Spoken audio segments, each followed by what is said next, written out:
Okay, welcome everyone. Thank you very much for coming to the school today.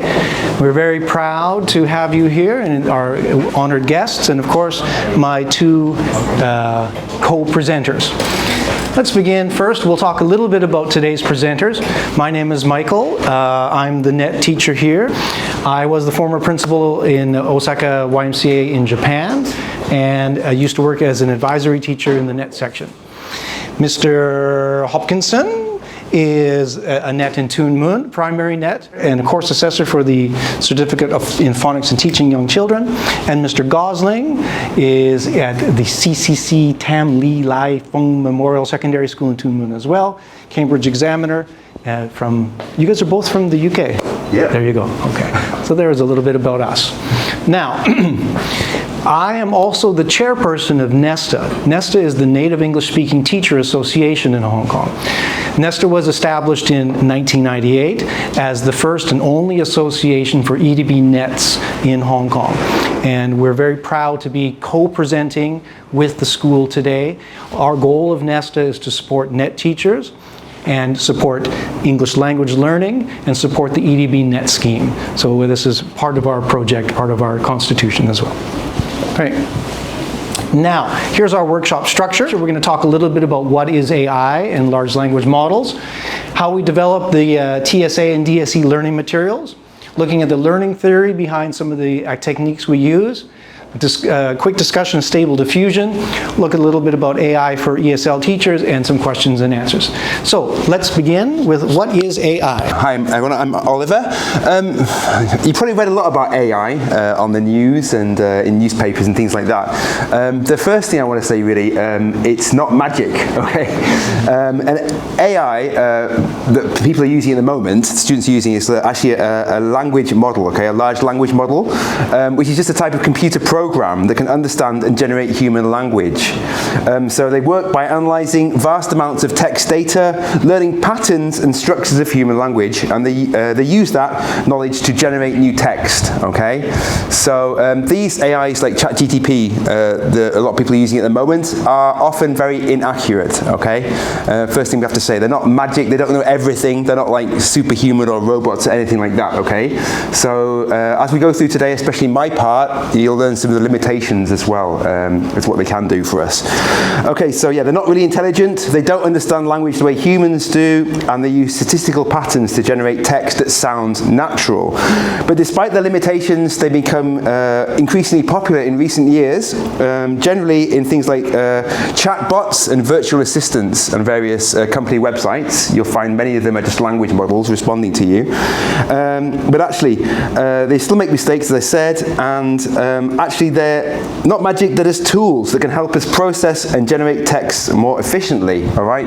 But then definitely not a replacement for our own thinking, all right? So I just want you to bear that in mind. The easiest way to access these tools in Hong Kong seems to be through a website owned by Quora. That's a question and answer website you may have heard of on the internet. It's called POE.com, okay? And anyone in Hong Kong can log onto that with their Google account and get access to these AIs here, okay? So that's what we're mainly using today, and in my part later, especially. Thank you, Oliver. Okay, now, as Oliver said, we're going to be using, all of our material is going to be used through POE.com. That's how we access it. My part is going to start with how to do TSA and DSE materials, how I create them. A little bit before we begin, we're going to talk about levels. Now, when we create prompts for the material generation, we use a variety of levels, what we want as an output. Oftentimes we'll use the CEFR levels, A1, pre-A1, A2. We might use some Cambridge qualifications. You can use IELTS. We also do some stuff with HKDSE levels. We can give it specific examples of what we want, and the Flesch-Kincaid levels as well. So having the knowledge of what level output you want, whether it's a speaking level or a reading level, is important in getting a good result. So you have to tell the artificial intelligence, tell ChatGPT what level material you want as an output. I do 9 steps to create a lesson based on, in this case, TSA group interaction. Step 1, I like to look for a good topic. Now, my association, we've made a great database of TSA Form 3 topics. And these are all the topics that have been in place on the TSA since 2006, divided into individual presentations and group interactions. And we'll send you a link to all of this as well. I'm going to do something with English movie show. If I tap on the link here, it will open. And so here's the TSA topic that I've selected that I'm going to work with. So, once I've selected the topic, I move on. I will take the topic, and I know I want to use the function words for introducing the topic, function words for turn taking, function words for summing up. And so I've created a set of DSE phrases that I've just copied out of a book someplace. All the function words that I use, how to begin a topic, okay, let's begin, what should we talk about? And how to convert it from a table like this into something that ChatGPT can understand. So what I will do is I will create a prompt that says this is number 1, this is 1.1, 1.2, 1.3, this is number 2, 2.1, 2.2, number 3, 3. So that I create it into a structure that's all just texts with numbers delineating how they're related. So once I have the function words, I take the entire text of this, I copy this out, just copy and paste, and I will stick it into ChatGPT with the correct prompt. So let's have a look at that. We can see the prompt that I wrote. So I tell ChatGPT, I say, please write a 6-minute discussion dialogue at, I use this, CEFR level A1 for 3 students, student A, student B, student C. That's a TSA group interaction style. And then I want to use these words. Number 1, start the discussion. 1.1, hello everyone. So I give it a very simple, very clear way that I want to do it. And then I attach, at the bottom, I attach the information that came directly from the TSA prompt. English week is coming soon, da da da da da da. And then I say, please produce a 6-minute dialogue. And here it is. It just comes out, student A, hello everyone. Student B, okay, let's begin. Student C. So in about 1 minute, I have created a 6-minute dialogue that saves me hours and hours of typing time and thinking time. So once I have the dialogue, I then, step 3, take that dialogue and take that entire dialogue and I tell it, ChatGPT, I say, okay, I want to pull out some vocabulary from that dialogue. So I said, please, from that dialogue, tell me what are the 10 most difficult words. So it creates 10 words for me that I can then create the next step on. Once I have the 10 hardest words, I say, ChatGPT, please create a word and definition. So then it does that for me. It says, okay, here's the 10 words. Number 1, comprehension, the ability to da da da da. So there's the word and the definition. Now I can take this and I can make a quiz from that. Once I have the word and the definition, it's very easy to create a multiple choice quiz. Let's have a look at that.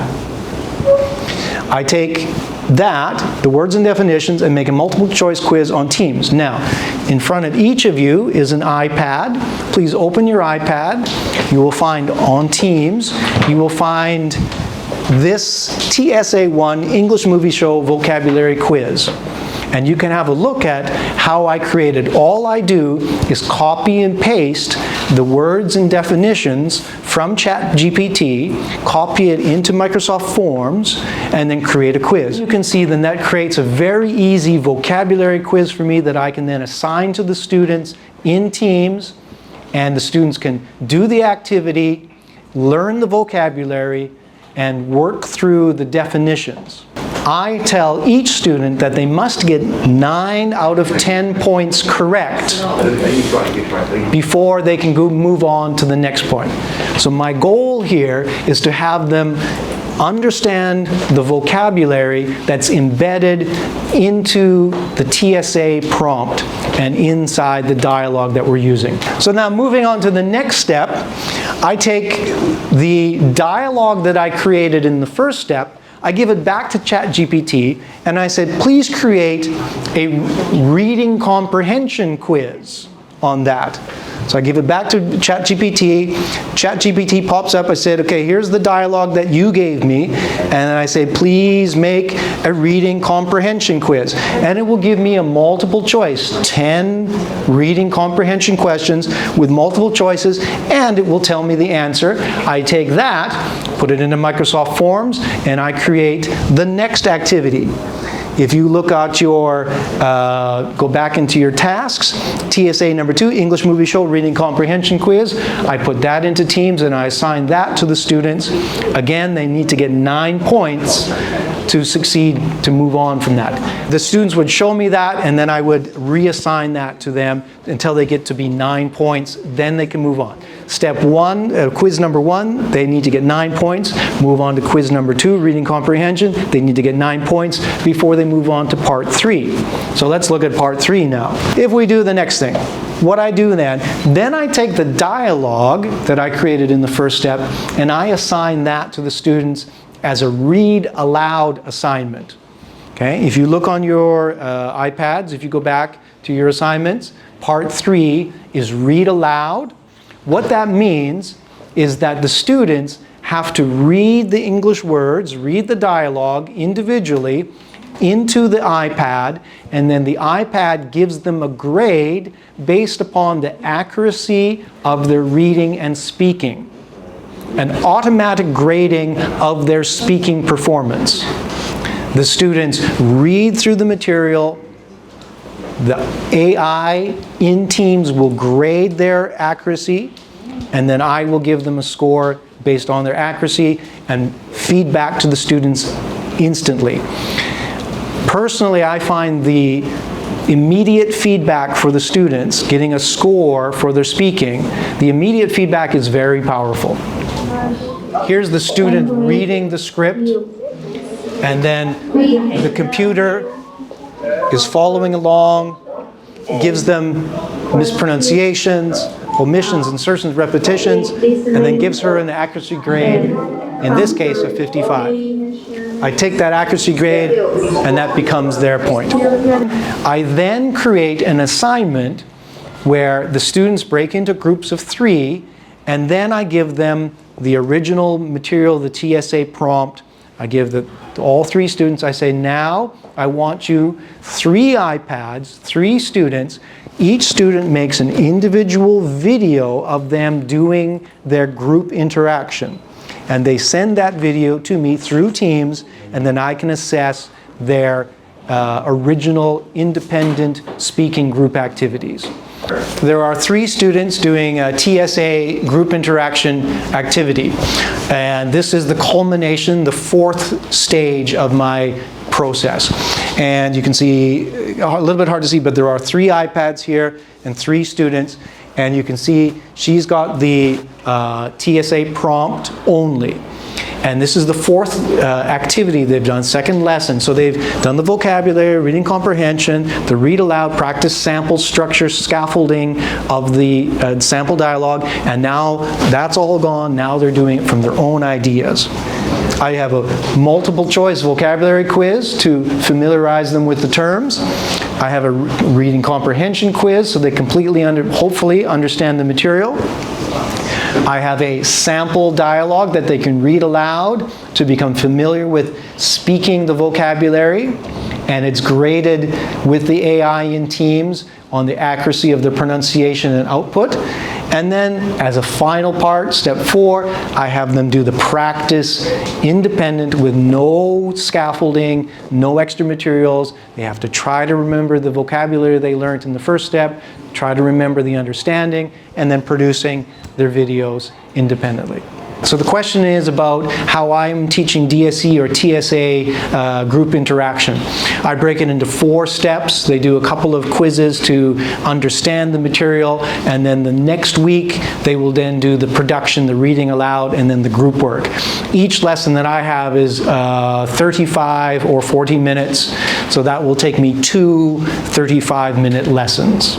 So 1 week I will do 2 quizzes, the following week I will do the production, the reading aloud and the group interaction. Yeah. Yes, Immersive Reader is part of Teams. Teams has the Immersive Reader and the Read Aloud program. So previously... Reading progress. Reading progress, that's right, correct. It says that Microsoft has really focused a lot on educational and how they can really improve the work that teachers do in the classroom. I'm an English teacher. I use Teams. I use all the tools, all the computerized tools that I can to make me a better teacher.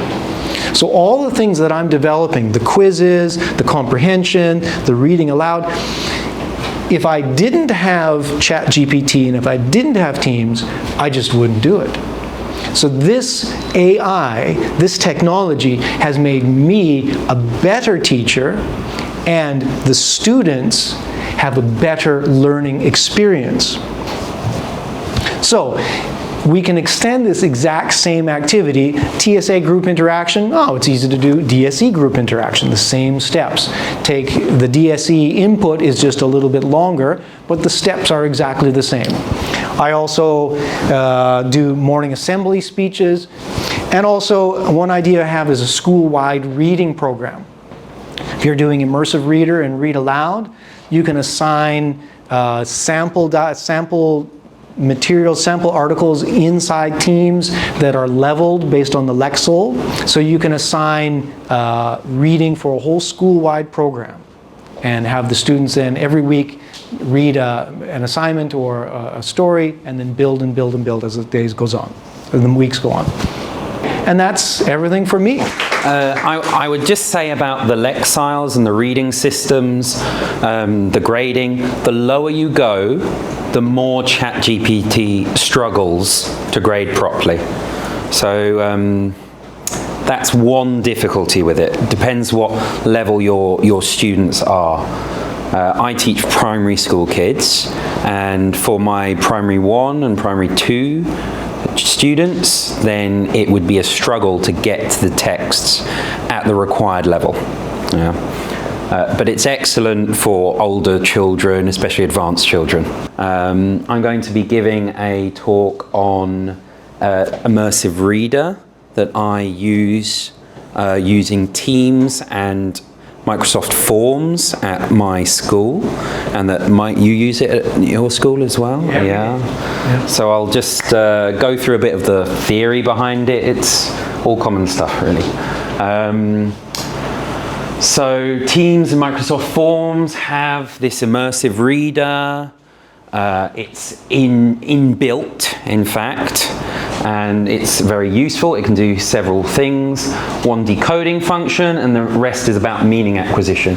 So it can split a text words into syllables. It can read questions and comprehension texts aloud. Very, very useful for weaker students. It can provide labels and color coding for parts of speech. I'm a big believer in teaching parts of speech, so it's very valuable. It lets them see the grammatical patterns. Can provide translations in traditional Chinese. I'll explain a few of the problems with that. And there's a picture dictionary. And up here are the functions. So you can change preferences. You can make it, for students who struggle with concentration, you can make it one line, and you can change the fonts. I like Comic Sans, that's more like writing, much easier for primary school students. And then you can change the text size, bigger or smaller. Those are a few simple things that will help concentration.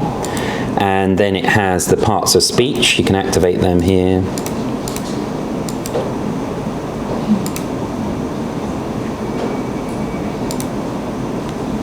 And there's the picture dictionary. This is activated, so if you press here, certain words will come up. It doesn't do every word, obviously. And then the syllables. So it gives dots like this for syllables. Those are just a few of the functions I'll explain. And then it will read out. How many great clans of the new territories are there? So that'd be a question. The Tang clan of Hong Kong is one of the great clans of the new territories. The others are Man, Hao, Pang, and Lu. The Tangs are one of the region's oldest families and can trace their lineage back 30 generations in Hong Kong. In the New Territories, the clan stands at about 25,000 strong. From the 11th century, many Tangs settled in Cam Tin, New Territories. The Tang clan is considered native, Punti, to Hong Kong. So we'll quickly go through a few of the functions. So this is the syllable splitting function.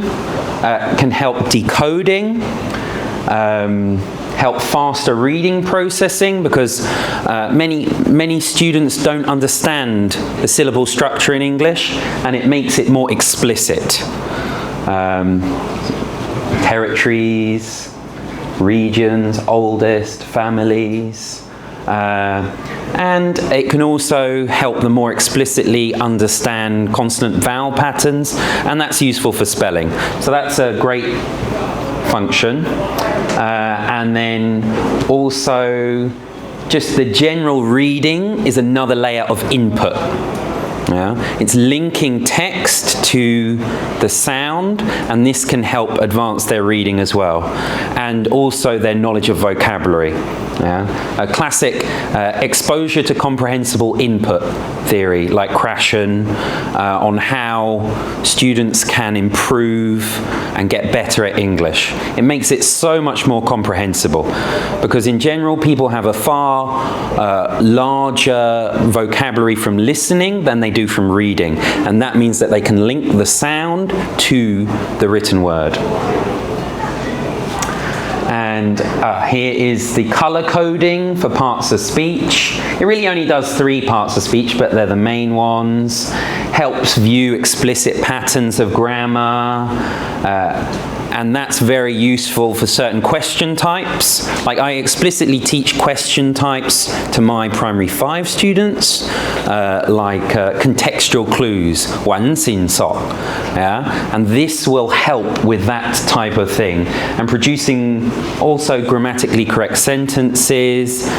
I mean, these are generally good basic things to learn explicitly for second language learners. It's just a good tool. And then the picture dictionary, again, theory of dual coding, linking the visual to words, the 2 different sources, the visual and the verbal, and when you link them together, it increases how you can remember things, put them into your long-term memory. It's very useful. And there we go. Here is one problem, for example, though. Yeah? Here is strong, and it's giving a picture. Well, strong there is used as a metaphor. So strong doesn't actually work very well in the context of this sentence. So you also need to teach an awareness that sometimes the picture dictionary won't work well, and your students should be explicitly taught this. Yeah? They should be explicitly taught. So, and then I personally am a big believer in translanguaging. And that's that within your mind, especially if you're learning 2 languages, the different linguistic resources from the languages can support each other. And this has been shown how some bilingual people can add in English words into a sentence in Chinese, for example, and the grammar's completely correct, but they've just added the vocab in. Yeah? And actually everything makes sense within the context, without there really being any mistakes. So I'm a big believer in translation. I try to teach even the young children at my school different translations, like, as I said before, 完形sok, and then I teach that in English, 关键词, keywords, you know, 动词, 名词, 代名词, 应用词. Yeah? And this is a great tool for them to learn translations and then be able to apply that they understand the meaning, and then they can use it in English. So again, making and supporting meaning is central. So I'm a big believer in translation. And here we have lineage. But again, you have to be careful with some of the translations. For instance, I know this one is Tong, like the Tong dynasty. Really, it should be Tang, like the Tang clan. So again, you need to teach your students an awareness that the translations aren't always perfect, but they're generally good. And then another one would be Lao, if I can find it somewhere. I can read some, there we go, Lao. That should be Liu. But it's come up for some reason as Lao, probably interference, and most of the traditional Chinese that they use is probably from Taiwan. So the surnames don't quite match up to Cantonese. But still, a very useful tool. Okay, so here are some suggestions about preparing your kids to use Immersive Reader. I would pre-teach consonants and vowels explicitly, and then when they see the syllable systems on Immersive Reader, then they can notice the patterns, and then that will build up their input and help develop awareness of mistranslation, and help develop an awareness of how metaphor can interfere with the picture dictionary. And then the last one is make sure your students already have an overt knowledge of parts of speech. As I said before, the very simple parts of speech. Okay, so this extra little part, these are some pictures I made with Stable Diffusion, which is a free AI tool. These are a phonics game and a phonics block for the P1s that I teach, and you can see that the images are in fact very nice and they interest the kids. I do have some very complicated images I made with Stable Diffusion where using the AI I input a lot of different phonics words that match phonics patterns, but sadly I lost my laptop when I went to England. My first day back, I lost my laptop, so my original presentation and material, all gone. Luckily, they found it, so I will get my laptop back eventually. My brother's getting it for me. So yeah, we can have a little look at Stable Diffusion and the type of images it can make. I use Stable Diffusion because it's free. I don't have to sign up. And I need simple images. So I've done a lot of sharks using Stable Diffusion because we were doing animal profiles. So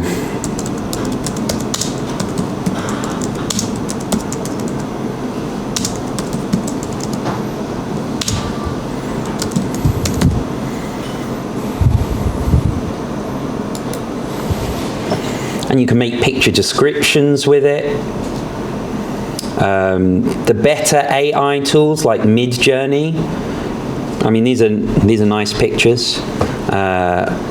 With an AI tool like Midjourney, you can make incredibly detailed pictures. But Midjourney is a subscribed service on a special game server, Discord. So I've not bothered signing up to that yet. When it becomes more widely available, then I'll use Midjourney. And I've made picture descriptions using this function.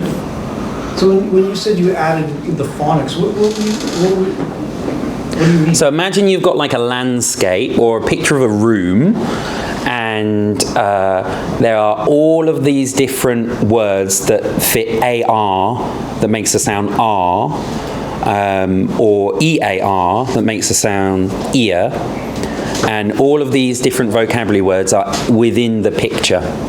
Yeah. I'm sorry. And then the kids have to go and look and find all of the vocabulary items that fit those two different phonics sounds. Yeah. So they're trying to directly practice recognizing the vocabulary and the spelling related to that vocabulary. Yeah. And the sounds. Yeah. Sadly, I don't have those examples with me though. Like I've got one called 9 Ninja Narwhals, where the kids have to find all the sounds that begin with yeah.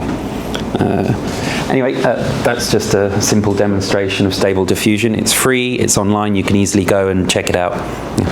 Thank you very much.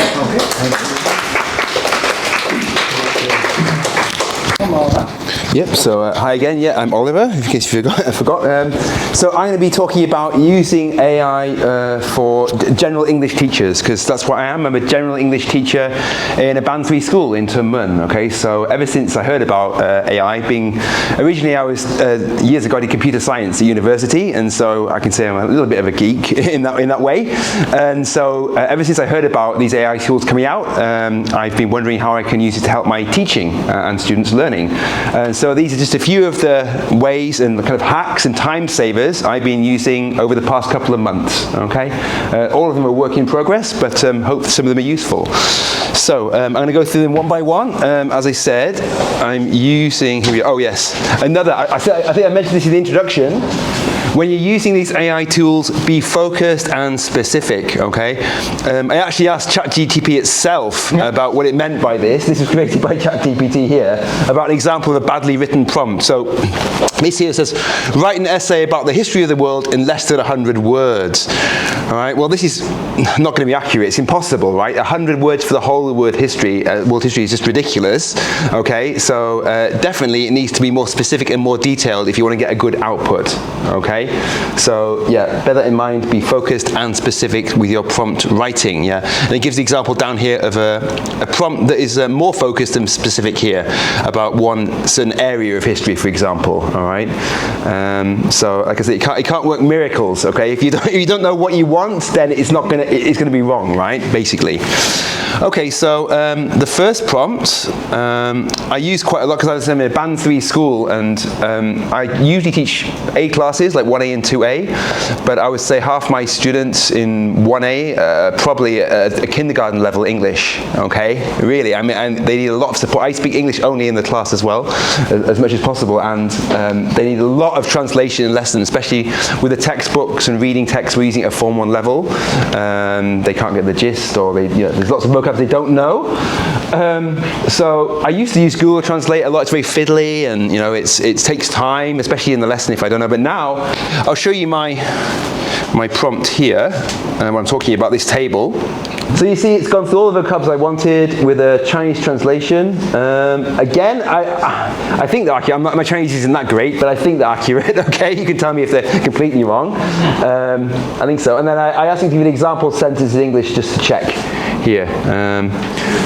And sometimes I make the students write it in a notebook, the words they don't know in the notebook, or ask them to use it in a sentence. I mean, you could also do, as Michael did, you could also create exercises, right? And like multiple choice questions or matching exercises very easily with this kind of thing. Yeah, CLOZE exercises, fill in the blanks, okay? ChatGPT is really good at doing this kind of thing. So it'll make a CLOZE exercise at the level you want. Again, CEF, just so I'm familiar with that. Okay, so this is the vocabs I want them to learn. Say I want them to learn these vocabs: monkey, play, eat, fish, great, and sun. I want the ChatGPT to make me a CLOZE exercise. Okay, so again, and here we go. It's a bit nerve-wracking doing it live because it's not consistent. Sometimes you put some things into it and it'll give you one answer, and it'll do it a bit differently the next time. So I don't really know what it might do here, but it should work. Okay, so here we go. Here's the CLOZE exercise it's asking for. It should be, hopefully. There it is. Yeah. So here. That's fast. Yeah, that was too fast to me to see, right? So then it's given me here. Useful to make little exercises, just to get students to use the vocab that we're learning. Okay, reading comprehension. Okay, this is I actually use this as an Easter holiday homework. Okay, usually at Easter, in my school anyway, Form 1 students are set a reading passage, right, with comprehension questions, which is either a past paper or some unlucky teacher has to type it all out and use, like, honestly, 4 or 5 hours if you want it on a specific topic. So I decided to make, Easter holiday, I decided to make the reading passage about a student's Easter holiday. Okay, and I chose A2 level, which is probably, maybe Form 2 students this is for, I think. I used it for, including 20 comprehension questions for the passage, with different question types to include. Again, this is being specific: literal questions, inferential questions, evaluative questions, vocabulary questions. Okay, main idea questions and synthesis questions. Well, okay, actually, I asked ChatGPT to suggest these question types to me first. All right, I said, what are some good question types I can use to test students' comprehension? Okay, because on the top of my head, I can't think of them all like this. Right, it's not possible. Yeah. Okay. So here we go. Let's see if it'll do it now. Okay, so this is what I literally did, and I actually set this homework for students as well. I had to play around with the formatting, but that was all. So if I go back here, clear the context, this is ChatGPT I used for this one. Okay, paste it in. Fingers crossed. Okay, okay, there we are. Wow, it's pretty quick, right? Okay. Yeah, this is similar to the one I made, but it's different though. Yeah. So every time you do it, it will give a different output every time, right? Every single time, it will be completely different. Oh, look at this. Yeah, and I didn't use all of these questions. Some of them are not really appropriate. Some of them are too difficult, you know. So Magic. it kind of feels like magic sometimes, but it's not going to just copy and paste it in and give it to the students. It's never going to work, right? You've got to read it yourself, okay, and think: are these questions, relevant? Are they useful? Are they suitable? And then again, you could go through each one, and you could ask that, please make it into a multiple choice. You could ask it, please make this into a multiple choice question. Again, writing here. So this is actually a DSE writing question, part A question, okay, and I found that C1 level, which is like DSE level 3, I guess, 3 or 4. So this is a 400-word essay in the DSE about this question, and I also found it was quite proficient at doing that. Did I say it was? I did Sage, right? CLOZE, okay. Yeah, these different AIs here, you can have a look at them, and each one is slightly different. If you click on it, it tells you what it's best used for. If you click onto it here, so it said CLOZE is good at creative writing. Okay, so that's why I chose this one here. So let's give it a go. Okay, so it's asked, I've also asked it to add the Chinese translation in brackets as well. Why? It's done it all in Chinese. See, this is an example of it not working correctly. It's done the whole thing in Chinese. But that was the exact same prompt I used before to write a 400-word in English. Because okay. I'm going to try it in ChatGPT. So you've got to really be careful and play around with it here. Okay, so what I want to do is write the essay in English and translate 10 of the words in Chinese, obviously. Oh, here we go. Okay, that's better. I knew that would happen, because it's not reliable, right? It's really unreliable. Yeah. And so these tools really are a work in progress. But when you use GPT-4, which is the next iteration, it is a lot more accurate than 3, but you only get one try every day with this tool, so I haven't really had a chance to do it. So here we go. It's done it in English and with a Chinese translation as well. Okay. I mean, you may find it's not exactly 400 words as well. Sometimes it doesn't give the exact word count. I think I actually wanted to only translate 10 words. Oh, yeah, I wanted to translate 10 traditional Chinese translations in brackets after the 10 examples. So here you've got to really play around with the prompt, word it in a different way. It can be a bit annoying sometimes. It's a learning curve, right? It's got to be tamed, basically. Okay, how are we doing for time? All right, the next one. Feedback and corrections. This is one I got my students to try, actually. So I don't know if you can see it here. You tell it what role you want to take. So you are an expert ESL teacher. You're actually asking it to become an expert ESL teacher. Please collect the students' writing and give feedback with reasons for the corrections. Translate the feedback into Cantonese. Again, for my students, it's quite important because some of them, they barely know any English, to be honest. But okay, so here is the writing. I is a student. You can see three very obvious errors there. I very love eating ice cream. Okay, that's a very common error from my students, right? Coming from the Chinese grammar, I guess. So if I copy it already, copy it and paste it into ChatGPT here and clear the context first. Here we go. There we go. What? It's done it twice. Wow, that's interesting. So it's correct. You can see it's corrected the writing here. I am a student. See, it's I is a student. All right, the corrected version, I am a student, of course, is correct. I very love eating ice cream. I love to eat ice cream very much. Okay, yeah, perfect, right? And then the feedback. Yeah, the feedback is quite interesting, talking about the problems. I should be capitalized, this is a pronoun. Student should be spelled with a D at the end. Loving should be changed to love to match the verb tense. Ooh. Very should be placed before much to form the correct adverbial phrase, okay? And then the reasons for corrections as well. Did they even ask for that? I'm not sure. Okay?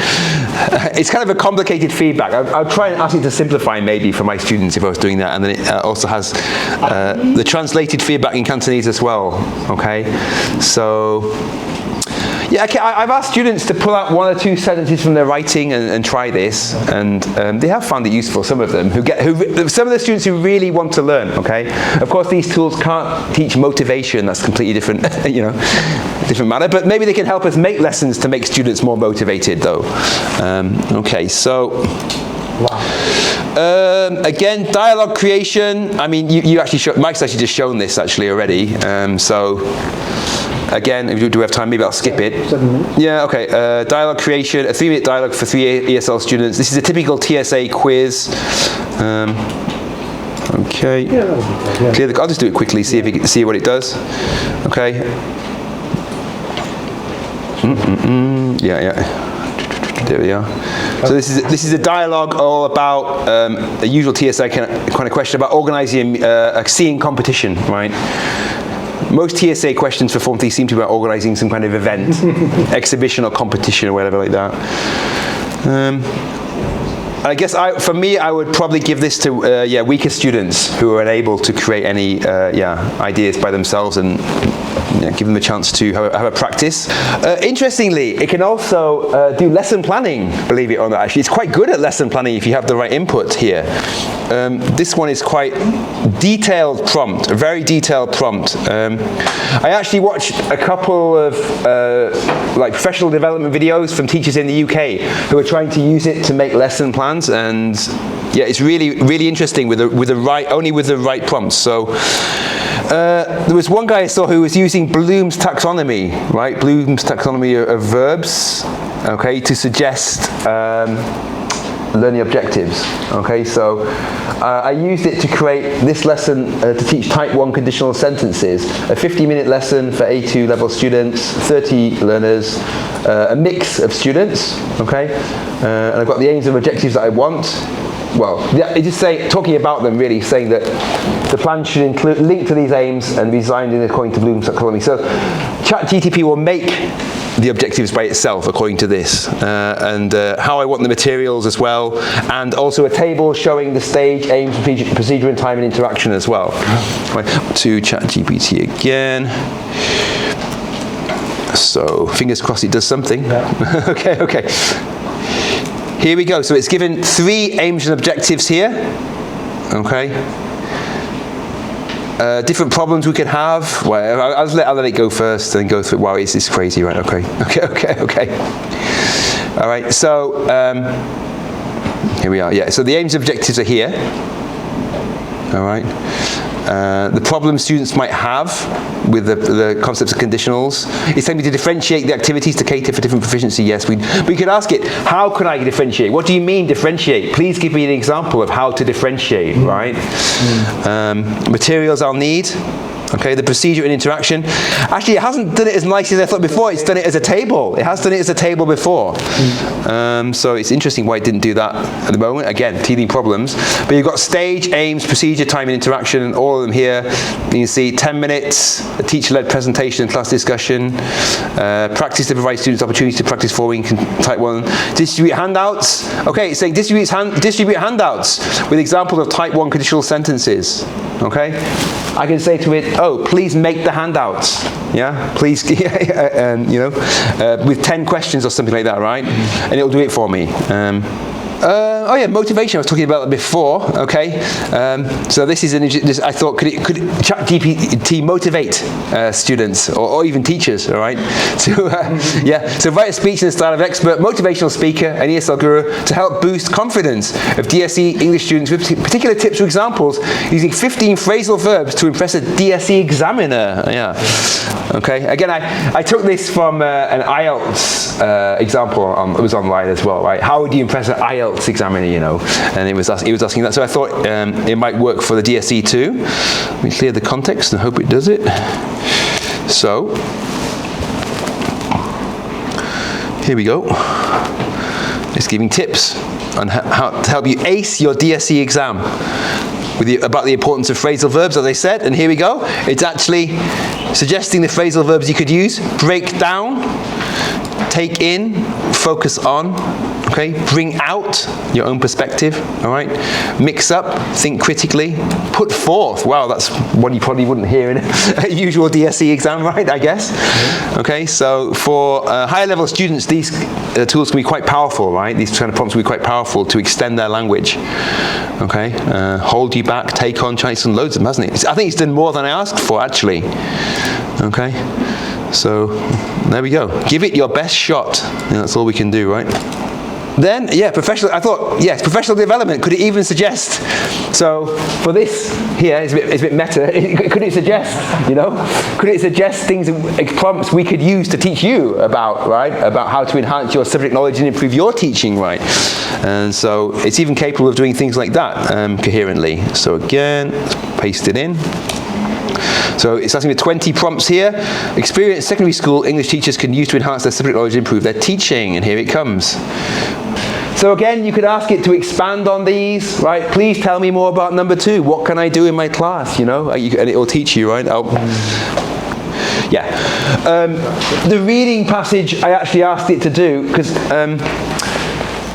at our school, we set our exams related to the units we teach, okay? And usually it's quite troublesome. Like for unit 6 and 7, my panel chair will say, I want a reading passage about the vocab students have learned in unit 6 and 7. So we can't just use a past paper or any old reading passage. We actually have to type out our own, you know, actually make our own tailor-made exams for our students. And yeah, I asked ChatGPT, it's a letter of complaint, by the way, from the 7-Eleven, and please make a letter of complaint with these 20 vocabs, okay? And it made it for me, okay, at that level, my student's level, and then I asked it for different kinds of questions, and it came up with all the questions for me, okay? I asked it for like double I needed, but because some of them were not good, to be honest, but yeah, many of them were, and all I had to worry about was the formatting of the exam, basically. And I actually did 2 texts, man. I got 2 texts and the questions, and it did probably a few hours a day for a week's work in about an hour, I guess. Yeah, to be fair. And it's really good. It's really a proper letter of complaint with all the vocab I wanted, really. I can't fault it. So, yeah. So it's definitely been useful for me. But I said a work in progress, and it can only get better, I think, and more accurate, okay, and more useful. Okay, so yeah, that's the end of my sharing. Okay, I guess, thank you.